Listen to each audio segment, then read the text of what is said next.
Thank you for joining us on the Winning at Selling podcast. I'm Bill Hellkamp of Reach Development Systems, and with me is Professor Scott Plum of the Minnesota Sales Institute. We demonstrate value and commitment in our follow-up of emails, proposals, and when the prospect goes silent.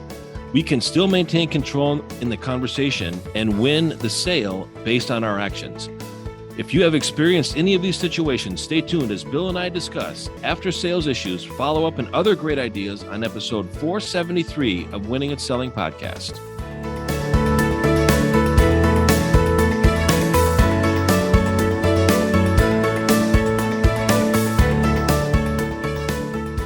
We want to start out again with our book club.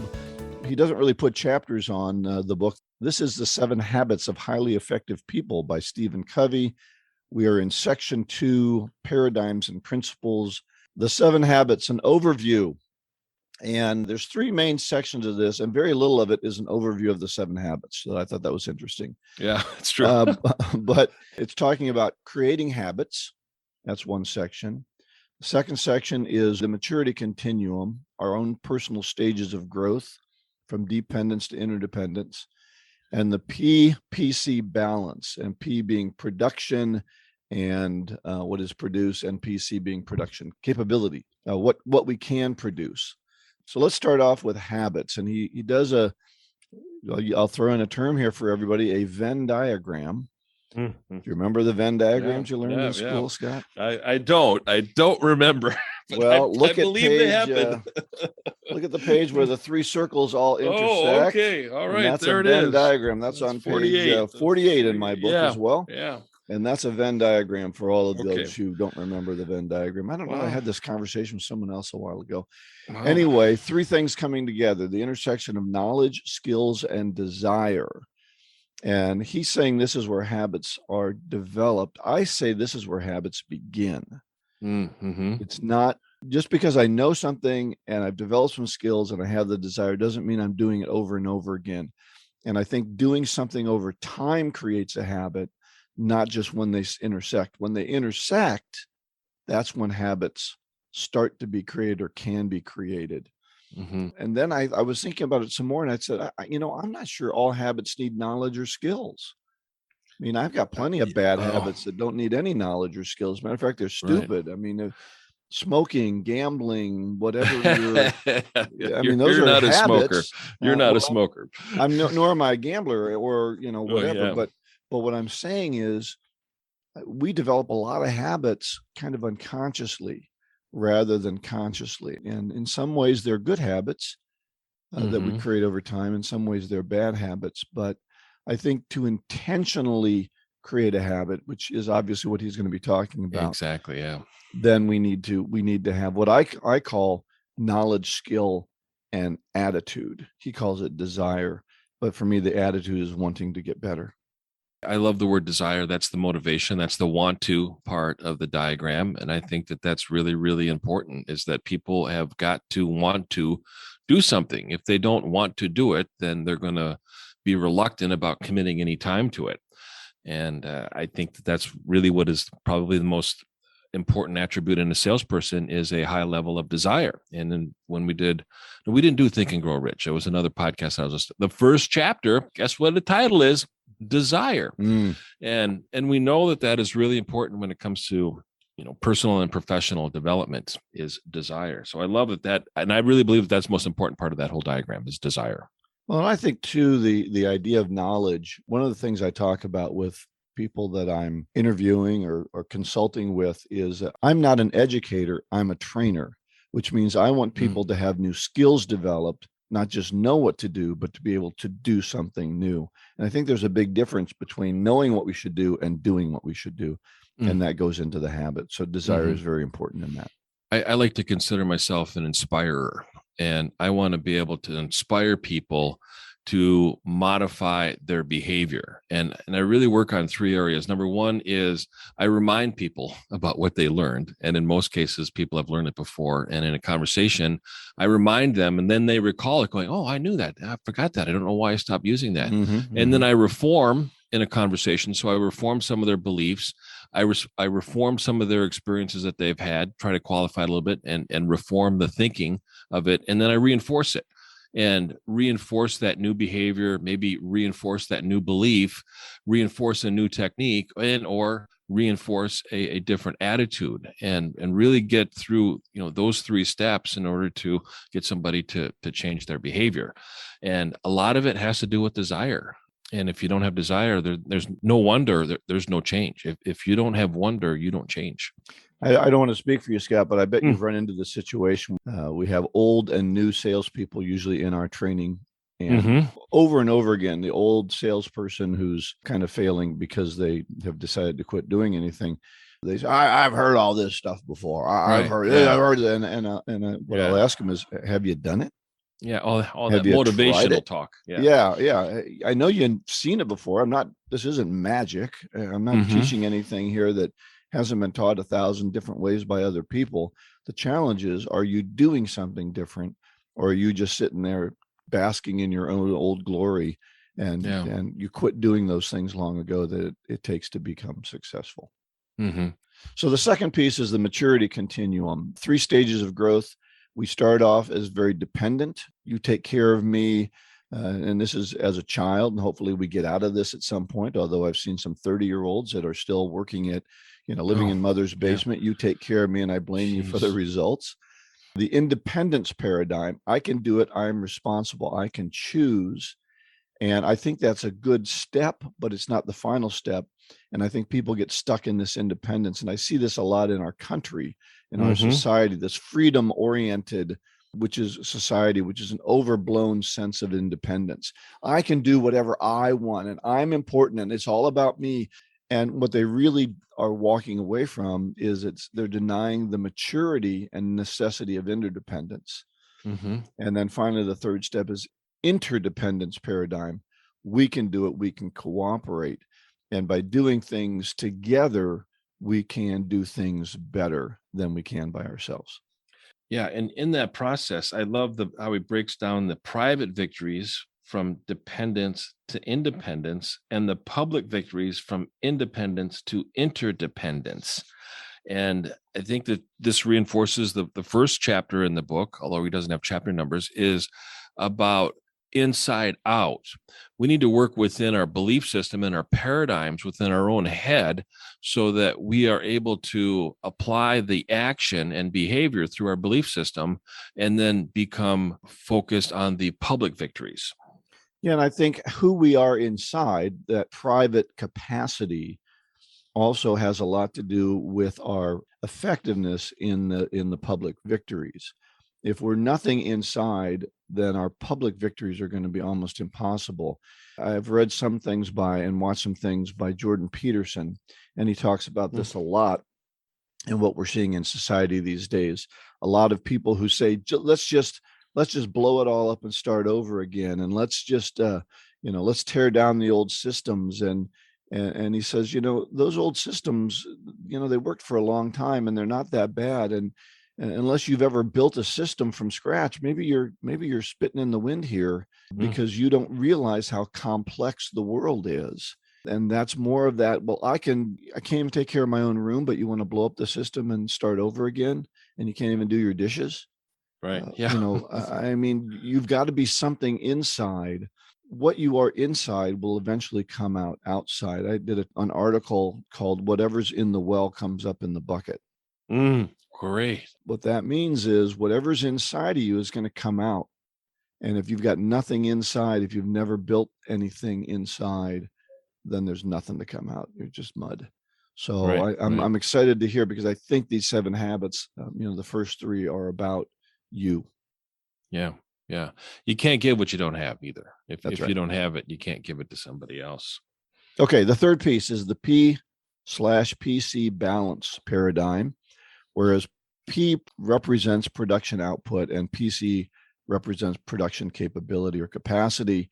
And he uses the goose that laid the golden egg example, and that the golden eggs are the production output. There's what they do, and the goose is the production capability, the thing that produces the golden eggs. And if you beat the goose to death trying to get it to lay more eggs, you're gonna destroy your capacity. If you don't take care of the goose, if you don't feed it, if you don't take care of it well, it won't produce anymore either. So I think he's using it as an analogy about growing ourselves, right? Because definitely. we are the production capability for ourselves. But as I was reading this, I thought about businesses that I've worked with, how they ignore their workers or treat them poorly, and then wonder why things aren't going well out in the shop. Right. I've seen a lot of managers practice I think it's the Pareto principle, the 80-20 rule, and leadership focuses on the 20% that generates 80% of the revenue. Now, I'm not saying that that's bad, but this other group of 80% of the company, if they're being ignored and they're being neglected and you're not bringing them up and you're not creating that second tier of leaders that are coming through, you're really overlooking a great opportunity, because it's going to take a lot of more work to find somebody than it is going to be to develop somebody within an organization. And that could be your future golden goose. I think that's important, but you have to look for people who have that desire. Sure. So you and I were talking before, but you can't drive a parked car, right? If somebody doesn't have a desire to get better, forcing all kinds of training down their throat is not going to be very effective. A saying that I heard once is, don't waste productive time with unproductive people. If somebody doesn't have a desire to try to be better, to get better, to learn, then while they might not be in the top 20%, they're never going to be in that top 20%. I think there is maybe that second 20% that's trying and not quite as productive as they want to be. And those are that production capability that you want to spend some time developing. Where it all starts, though, and that's what we're going to talk about, is it starts with us. Right. Do I have the desire to get better, to be better at what I do, to be more effective? And if I don't, then all this reading in the world isn't going to do any good. And we've talked about it before. It's all about implementation. Reading the book and developing the knowledge is not going to make a difference unless you do the things and develop a skill in that area. I want to reiterate some of the things that the great Scott Welley said, who we've had at PSA and we've had at other groups. He's asked a question one time, is, who needs you to be more motivated? And it's like, we are more motivated to do something for somebody else than we are ourselves. I think that's most of the time. That's not all the time, but I believe that's most of the time. I am more motivated to do something for somebody else than myself. I am more dedicated to giving advice than me following advice. And that's why it always says, do as I say, not as I do. Right. And when we're motivated to do something for somebody else, we're probably more committed for that external to do it for somebody else.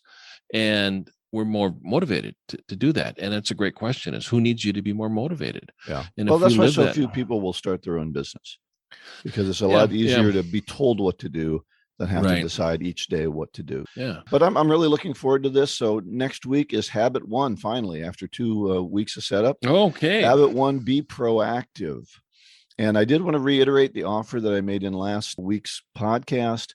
I am talking to a couple of different companies or organizations about doing a 45-minute online presentation. I'm going to make that available. I have a couple more spots that I'm willing to fill. So if you want me to do a 45-minute online presentation for your sales team or your association on the 3 keys to closing more sales, contact me at winningatselling.com and we'll discuss the details.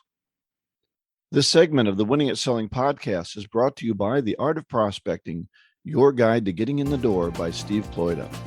Steve Ploida was known internationally for increasing salespeople's ability to make solid appointments with qualified prospects. You too can learn this essential skill by ordering a copy of his superb book, The Art of Prospecting, Your Guide to Getting in the Door. In this book, Steve shares the top strategies and tactics he has developed, implemented, and personally tested with more than 1 million sales and prospecting calls. You can get his book on the website, theprospectingexpert.com. In addition, check out his other great online resources. Instant Sales Coaching, which will guide you through 5 online success modules. A guided prospecting process entitled Call Reluctance Transformer. And the Magnetic Selling Strategies Workbook, a detailed step-by-step guide to increasing your sales. Get any of these valuable resources at theprospectingexpert.com. So our topic today is after sales issue, the follow-up. And I'd like to kind of put this in context, Bill, of we've got a proposal, but maybe they have, we've submitted it, but they haven't signed off on it. and or we've sent an email with a sales step or sales process, and or things have just kind of stalled out in the whole conversation where we haven't got very far. Is that a safe context that we can use? Yeah, I'm gonna expand that later too, if we have made the sale and some of those follow-up things, but I don't think it'll be anything new to you. So I think there are two levels of follow-up. One where we haven't closed it and we're still trying to get things going, which you wanted to talk about.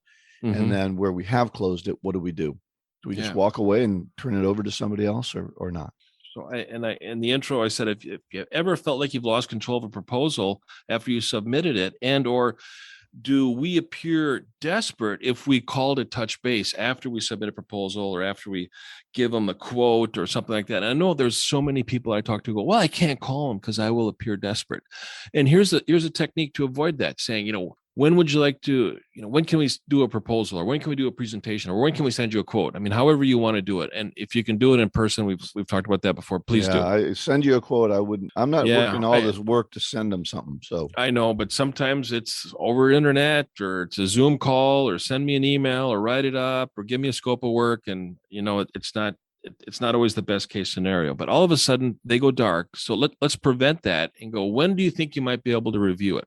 Well, we plan on, getting together next Tuesday and talking about, okay, so you're going to talk about it next Tuesday. Right. Will you call me Tuesday before, the end of the day and just kind of tell me what's going on? Sure. Yeah, I'll call you. I say, okay, if I don't hear from you on Tuesday, is it okay if I call you on Wednesday just to follow up and see what the discussion was like?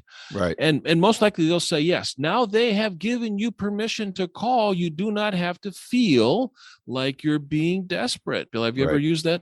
I heard a long time ago, and something that I've worked on in my selling, and that is the purpose of a meeting is to book another meeting. The next step. Yeah, that's right. And so, I'll do everything I can to set that next meeting and force them to make a decision. I think a lot of times what happens is people just get busy. This isn't the number one thing on their book, and the decision may not be getting made because there's not another appointment causing it to be made.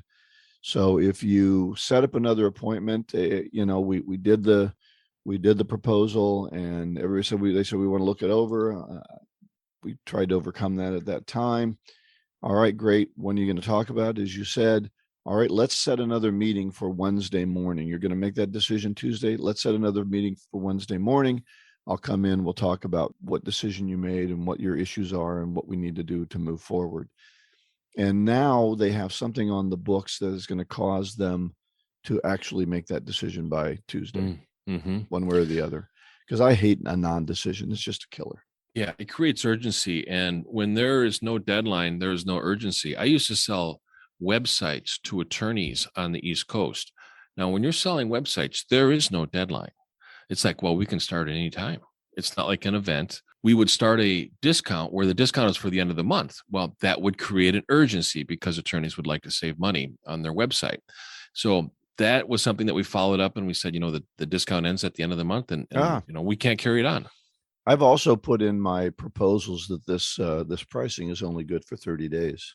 Oh, good. Yeah.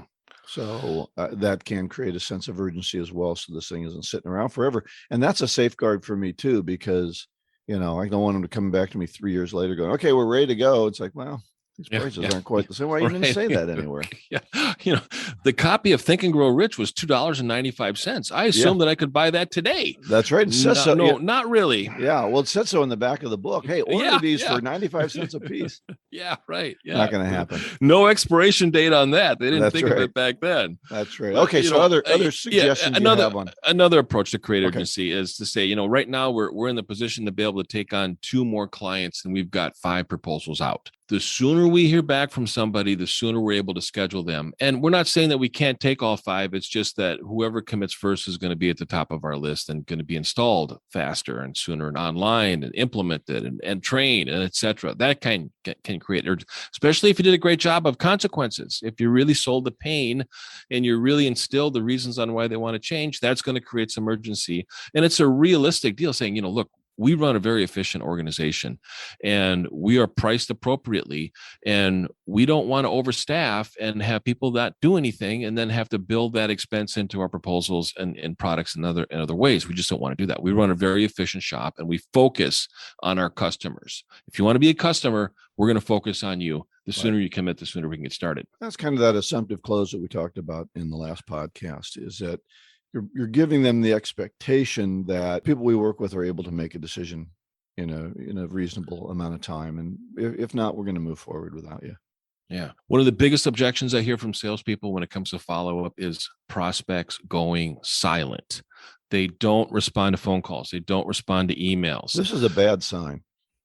Well, it can be a bad sign, but we can still take some dynamite to the log jam, right. And sometimes it's pretty assertive. And depending on the relationship, depending on your commitment, depending on how you want to be perceived as being assertive, there's different techniques that you can implement. And when the buyer or the prospect goes dark, first thing is don't bid against yourself. Don't come back and say, we're doing a sale right now and we're offering 20% off. They haven't even said anything and you're already negotiating against yourself and you want to cut the price, thinking that that's going to motivate the log jam. And sometimes they may be working you.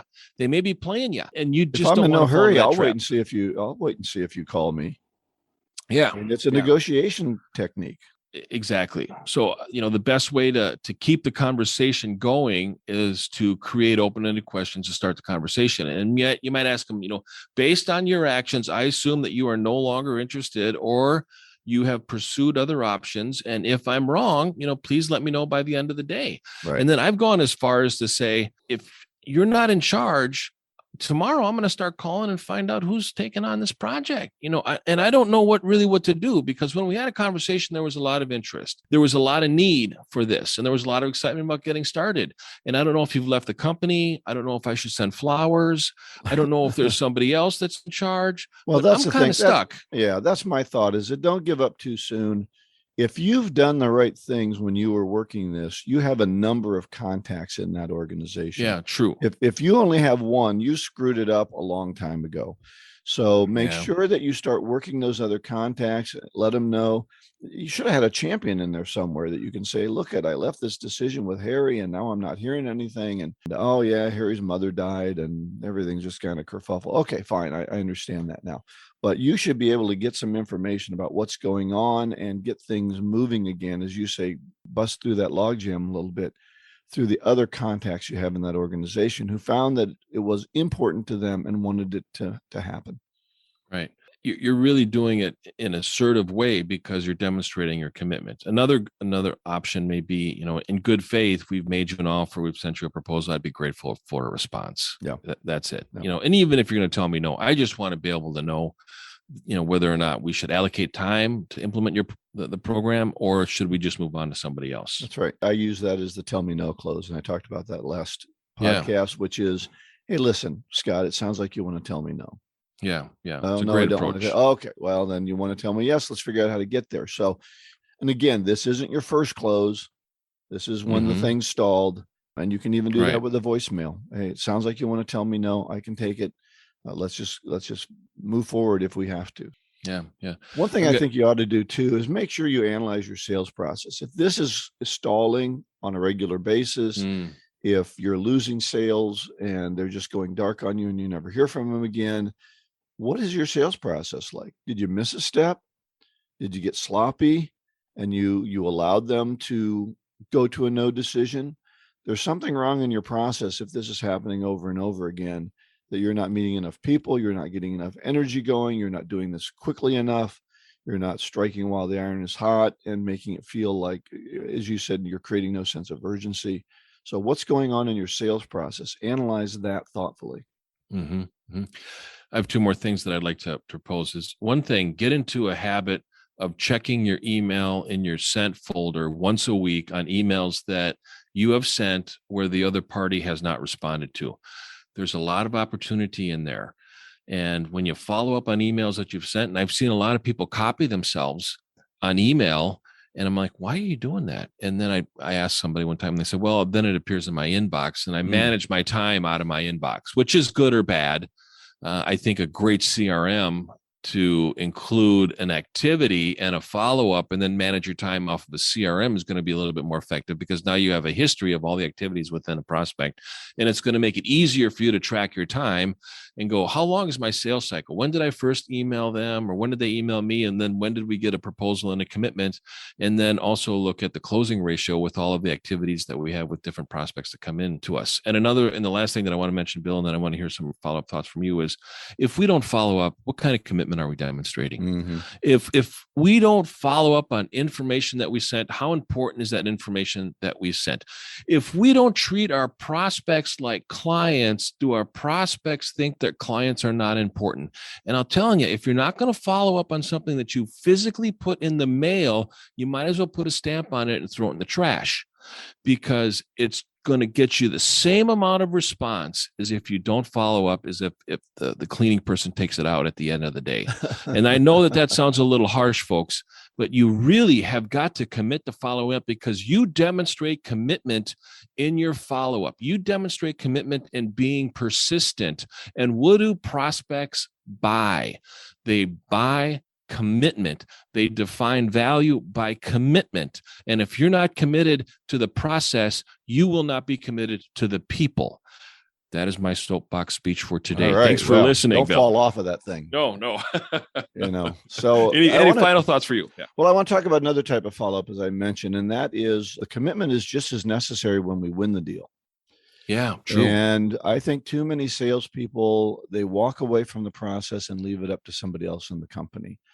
These people are going to implement, and these people are going to fulfill the order. And now I walk away from somebody that has built a level of trust with me, and I go on to the next deal. So I would recommend that you don't walk away and leave this process up to others. The trust is with you. And I think what you need to do is you need to become an advocate for that company, that new customer within the organization. You are their hero now. They said, I think one of your questions was, are you going to take care of me? Yeah. Right? Oh, yeah. That was before. Yeah. So yes, I'm going to take care of you, and I'm going to be there through the implementation. And so I think that's important too. And then I think the third real reason for it is that the best resource for your new prospects are those loyal customers. Right. So you build loyalty by how you communicate and work with them after they've bought, not before they bought. Now you're building trust. Loyalty is built after they start to become a customer and how they're treated. And you need to be the one making sure they're treated well. You'll see a lot of the commercials on TV for after the sale. And it's to reinstill that decision to make a purchase. Chevy trucks are advertised on TV, not for people who have not bought a Chevy truck, but to demonstrate and reinforce the value of the people that did buy a Chevy truck. And that's the same as that follow-up with the people that have bought from you, is to be able to maintain that same attention so that they feel like they're getting the value during the entire relationship. Yeah, and I don't mean you have to be there every step of the way, but I think it's important that you make sure that the team that's put on your customer is taking care of them properly. And one idea too, and this kind of came to me as I was thinking about taking care of the production capability, right? So this ties back into the book. How about taking some of that commission money that you just earned and do right by the people that are going to have daily contact with your customer? Can you buy them something? Can you do something for them? You know, we hear all the time about the quarterback who buys gifts for the front line. Right. Amen. Right. Because you guys are taking care of me. Right. Well, your front line of those people that are taking care of your customers long term, are you doing anything for them, or you just figure the company's taking care of them? Right. So you can build that production capability or capacity by taking care of the team that takes care of your customer, who you make ongoing income from. And I think that's another thoughtful idea about follow-up when you do win the deal. Yeah. Good advice, Bill. And I'd like to reinforce the offer that I've made to our listeners, and I'm willing to, and I thanks for the interest from the folks so far. And my offer is to have the professor, me, facilitate a sales meeting, and I'm able to take on 2 other companies right now. Great. So great. Just the time is starting, and things are starting to get busy. And I know that we are still in a state of uncertainty. We don't know if we're going to be wearing masks, not wearing masks, going back to school, not going back to work, still working at home. Who knows? We need to keep moving on, folks. And we can make plans and we can adjust our plans, but let's commit to a plan here. Otherwise, this uncertainty is just going to neutralize and enable, disable our market and our momentum. So let's just keep moving, folks. So if you want Scott to facilitate your sales meeting, or if you want me to do my 45-minute presentation on closing the sale, contact us at winningatselling.com. As we close up, I've got our golden nugget, and I thought of it based on your follow-up conversation. Mm-hmm. This is from Chris Evert, the tennis champion. You can't give up. If you give up, you're like everybody else. Wow, that's a great reminder. And you really consider the reputation based on all your actions. What are 5 words that you want people to use to describe you in your absence? Knucklehead isn't one of them. Yeah. Is your actions demonstrating those 5 words? There you go. So everything that we talked about is going to be at winningatselling.com. And next week in our book club, still the 7 Habits of Highly Effective People, we are getting into habit 1, be proactive. We're very excited about our podcast. Next week, our special guest, Rob Joels, author of Customer-Centered Selling and Why People Don't Believe You, Building Credibility from the Inside Out. So great to have Rob as our guest. Do not miss podcast 474. Go out and get better one skill at a time. Joyful selling.